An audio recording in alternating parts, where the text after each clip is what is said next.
चलिए आज एक कहानी सुनते हैं। एक ऐसे मनोवैज्ञानिक जाल की कहानी जिसमें सच कहूं तो हम सब कभी ना कभी जरूर फंसते हैं। इसे कहते हैं डूबे हुए खर्च का जाल। कहते हैं ना कि जिंदगी के सबसे गहरे सबक अक्सर सबसे सीधी सादी कहानियों में छिपे होते हैं। और आज की कहानी कुछ ऐसी ही है जो शायद हमारे सोचने का पूरा नजरिया ही बदल दे।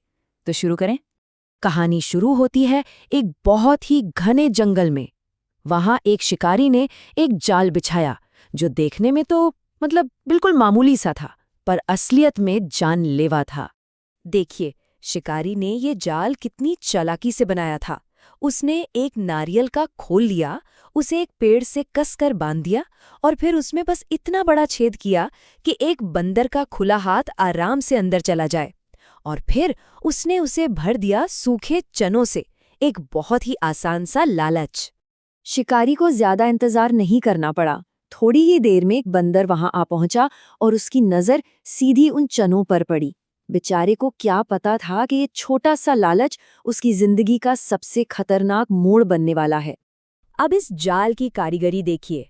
बंदर ने अपना खाली हाथ तो बड़ी आसानी से उस छेद के अंदर डाल दिया और मुट्ठी भर चने पकड़ लिए, पर बस यहीं इसी पल वो फंस गया। खुला हाथ अंदर तो चला गया, पर चनों से भरी हुई बंद मुट्ठी उस छेद से बाहर आ ही नहीं सकती थी। और बस बंदर घबरा गया। वो अपनी पूरी पूरी ताकत लगाकर हाथ को बाहर खींचने लगा, लेकिन कुछ नहीं हुआ। वो जितना ज्यादा जोर लगाता, फंदा उतना ही कसता जाता। उसकी छटपटाहट बढ़ती ही जा रही थी। और तभी जब बंदर अपनी पूरी जान लगाकर उस मुट्ठी को निकालने की कोशिश कर रहा था, झाड़ियों के पीछे से एक शेर निकल आया। उसकी नजरें सीधे बंदर पर थीं।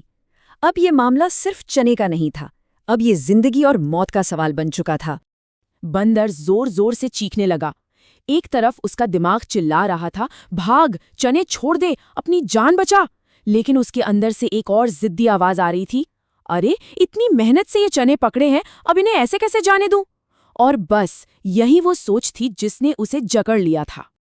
और अगले ही पल शेर ने छलांग लगा दी। सब कुछ खत्म हो गया। लेकिन सबसे डरावनी और हैरान करने वाली बात ये थी कि मरने के बाद भी बंदर की मुट्ठी कसकर बंद थी और वो चने अब भी उसके हाथ में ही थे। तो ये कहानी सिर्फ एक बंदर की नहीं है, ये कहानी है हमारे दिमाग के काम करने के तरीके की। मनोविज्ञान में इसे संक कॉस्ट फैलेसी या फिर डूबे हुए खर्च का भ्रम कहते हैं। चलिए इसे थोड़ा और समझते हैं। तो ये संक कॉस्ट फैलेसी है क्या? इसका सीधा सा मतलब है कि जब हम किसी चीज में अपना समय, पैसा या अपनी भावनाएं लगा देते हैं ना, तो हम उसे सिर्फ इसलिए नहीं छोड़ पाते क्योंकि हमें लगता है कि हमारा सारा किया कराया बर्बाद हो जाएगा, भले ही उस चीज में बने रहना हमारे लिए कितना ही नुकसानदेह क्यों ना हो।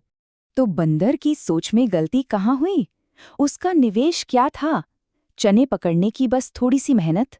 उसका फैसला क्या था? उन्हें और कसकर पकड़ना, क्योंकि उसे लगा कि छोड़ देना हार मानने जैसा होगा। पर इस एक फैसले की असली कीमत क्या थी? उसकी आज़ादी और आखिर में उसकी अपनी जिंदगी।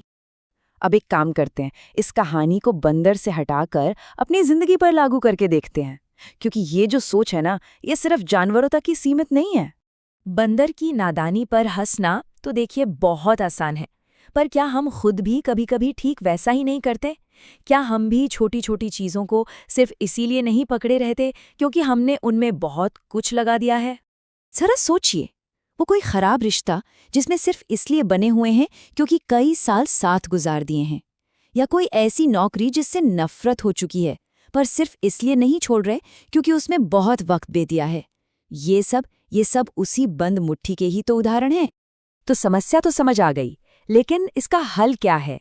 इसका हल है जाने देने की हिम्मत में, उस आज़ादी को पहचानने में जो चीज़ों को छोड़ने से मिलती है। और यही इस पूरी कहानी का सबसे बड़ा सबक है। बंदर को लगा कि चने पकड़कर रखना ही जीत है, जबकि असली जीत तो उन्हें छोड़ देने में थी। हमें भी ये याद रखना होगा कि कभी-कभी जिंदगी में असली जीत जाने देने में ही होती है। ये एक ऐसी बात है जिसे हमेशा याद रखना चाहिए। हमारी आज़ादी को अक्सर कोई बाहरी दीवार या जंजीर नहीं रोकती। ज्यादातर मौक़ों पर यह हमारी अपनी जिद, हमारी अपनी ही बंद मुट्ठी होती है जो हमें आगे बढ़ने से रोके रखती है। तो अंत में ये एक सवाल खुद से पूछना बहुत जरूरी है। वो कौन से चने हैं जिन्हें हम सब ने कस कर पकड़ रखा है? वो कौन सी बंद मुट्ठी है जो हमें आजाद होने से रोक रही है? इस पर सोचिएगा जरूर।